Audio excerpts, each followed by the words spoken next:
So the bad news is, I need to remind you that absolute drubbing we got off of PSV. The good news is, the Europa League's back. So on Thursday night, we have Real Betis coming to Ibrox to kick off our Europa League campaign, and Pellegrini's side in La Liga have managed to pick up 7 points from 5 games, having won 2, drew 1 and lost 2. And even though not only did Betis get beat 5-0 at the weekend off of Barcelona, during that game their debut goalkeeper also ended up getting a thigh tear.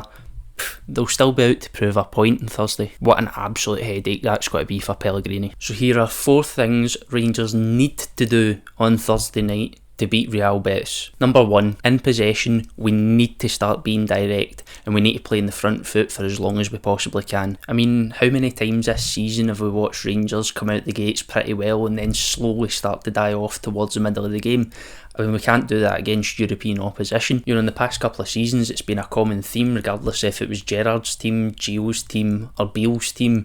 We all start to resort back to that possession-based football where it's kind of the horseshoe tactics. It's been a staple for all the wrong reasons so far this season, and I think keep possession for possession's sake, like we've seen for the first few games of the season, is going to do 2 things. 1, we're going to run out of ideas really fucking quickly, and 2, the crowd's going to completely turn against the team for the get-go. As soon as those ideas start to run out, mistakes are start being made, and 1 too many passes are being made, 1 too many touches are being taken, that crowd's going to turn, and it's going to turn quickly, and that crowd should be an ally in a stadium like Ibrox. I mean, this Rangers team absolutely has that ability in the squad to take those risks, but the thing we're missing right now is that confidence. A lot of the time we're looking to either play around the back, skip the midfield and play a long ball up top. Yes, it's direct, but is it as effective? No. And I don't really know where it's came from. At the start of the season we started to pop the ball around a little bit more, and there was slow, subtle glimpses of the team getting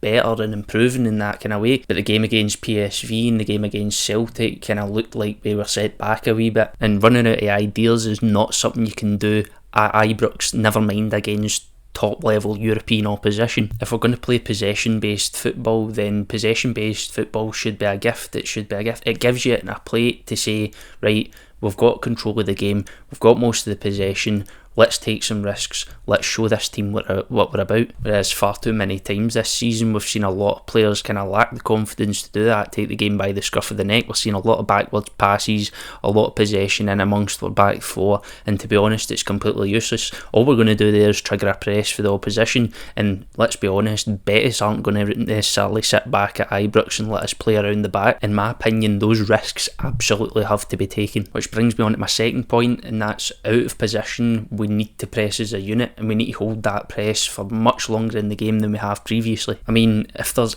any sort of trend this season so far through every single game we've played, it's that we've dropped way too deep, way too quickly, and we've allowed any opposition to just hit us constantly while we sit back and absorb pressure.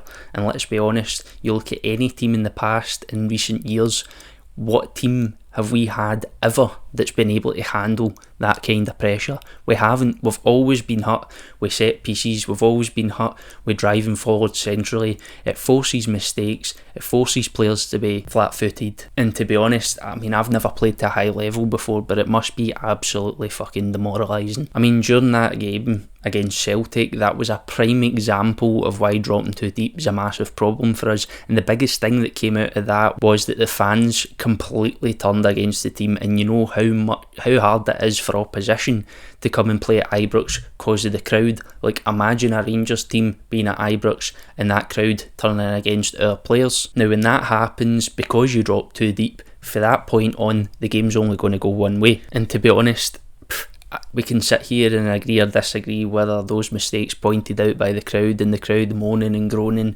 is, you know, actually worth it, or whether it should be shamed. But to be honest, can you blame the crowd? I mean, who wants to watch us sit back and absorb pressure for 60 or more minutes, inevitably concede, and only then do we get the finger out our arse and actually try to play some brave football. I mean, we can't really sit back deep in the league against the smaller teams in the SPL, never mind going out and doing it against top tier European opposition. In my opinion, I mean, we can sit here and debate whether us moaning and groaning about the tactics, about the way we're playing, about the way Beale's setting up the team, all we want. There's a specific way this club wants to play, and the fans want to see the players play, and there's a specific way that Beale actually promised the fans that he'd have the team playing, and we haven't seen that so far this season. This game would be an absolutely perfect way to kickstart turning a leaf. And that brings me on to a third point, and it's more a question, to be honest. Like, should we actually start using wingers again? I mean, it might seem obvious because so far this season we've been watching the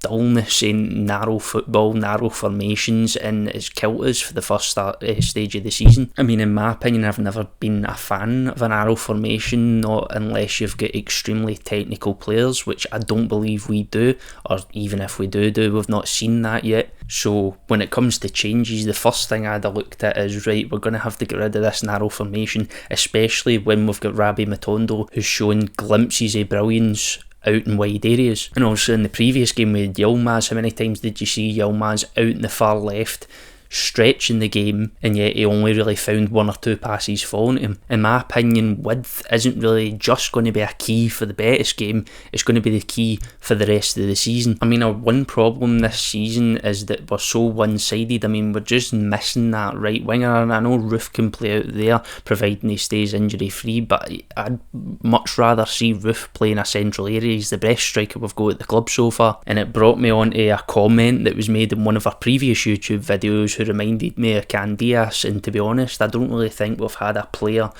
that we've replaced Candias with. We've never really had a player like Candias take command of that right wing position. And to be honest, at the time when we had Candias, I never ever thought I'd say it, but I really miss him. But I know for a fact that I miss him. I know for a fact all you guys probably miss him as well. And that was one of the things, alongside a left back at the start of the season when that recruitment drive was happening. We really hoped the two positions were going to be filled, and that never came.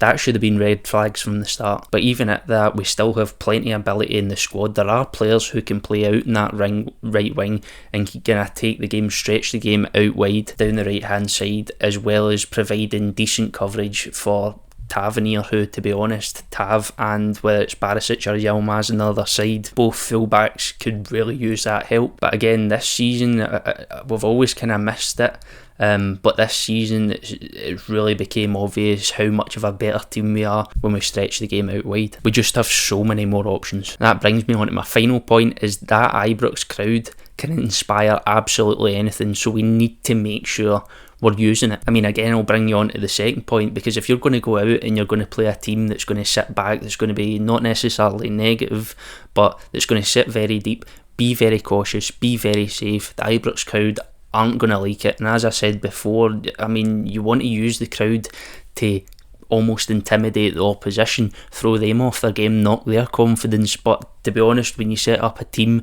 like we have done in the previous games leading up to this point in the season, all you're going to do is knock your own confidence, and it's through no one's fault but Michael Beale. I mean, although last season and that run through the Europa League before, we had a lot of good away performances, that I fully believe that run in the Europa League came down to the Ibrox crowd. No matter how well or how poorly we done away, we always found comfort in coming back to Ibrox and getting a good result. But to be honest, there's no other way to get the crowd on your side at Ibrox other than playing direct attacking football like we were promised at the start of the season, taking those risks, being confident, be brave, press high. There is no way we can go to Ibrox and start the Europa League campaign off by sitting deep and absorbing pressure. I refuse to believe it, but to be honest, am I confident that anything's going to change for a couple of games back?